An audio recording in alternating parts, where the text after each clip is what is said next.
Alors que l'été bat son plein, le FC Barcelone ajuste ses cartes offensives en préparant une réorganisation tactique qui pourrait bouleverser la hiérarchie interne. Ainsi, le club catalan a trouvé le remplaçant de Robert Lewandowski. Le nom de Nico Williams résonne de plus en plus fort dans les couloirs du Camp Nou. L'ailier gauche de l'Athletic Club semble en effet très proche de s'engager avec le FC Barcelone, malgré un intérêt longtemps nourri pour Luis Diaz, dont la piste s'est progressivement refroidie.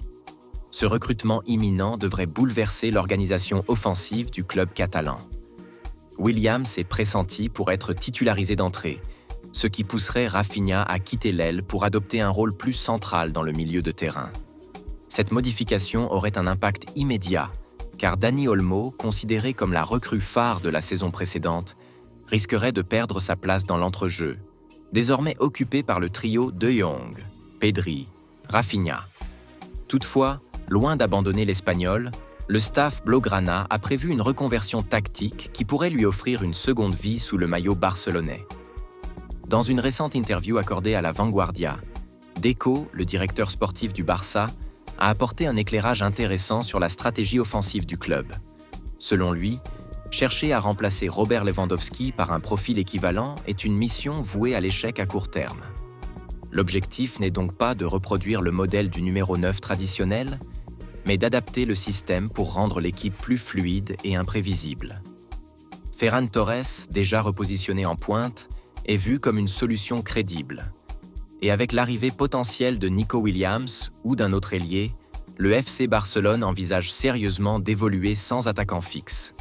L'idée centrale reste de renforcer les ailes, car sans Lamine Yamal et Rafinha, le niveau de jeu baisse significativement. Le projet repose ainsi sur une répartition intelligente des responsabilités offensives, en fonction de la qualité mais aussi du coût des recrues. Si Dani Olmo devait perdre sa place au milieu, cela ne signifierait pas pour autant une mise à l'écart. Le FC Barcelone prépare un changement de rôle pour l'international espagnol, celui de faux neuf. Une révélation confirmée par Deco lors de sa récente prise de parole.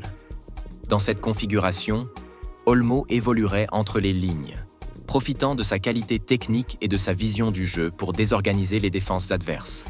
Ce repositionnement pourrait s'avérer décisif dans un système plus dynamique, sans point de fixation en attaque. Ferran Torres et Dani Olmo deviennent ainsi les deux options principales pour remplacer Lewandowski, sans faire appel à un nouvel avant-centre coûteux. Ce choix tactique démontre la volonté du club de s'adapter aux contraintes économiques tout en maximisant le potentiel de son effectif actuel.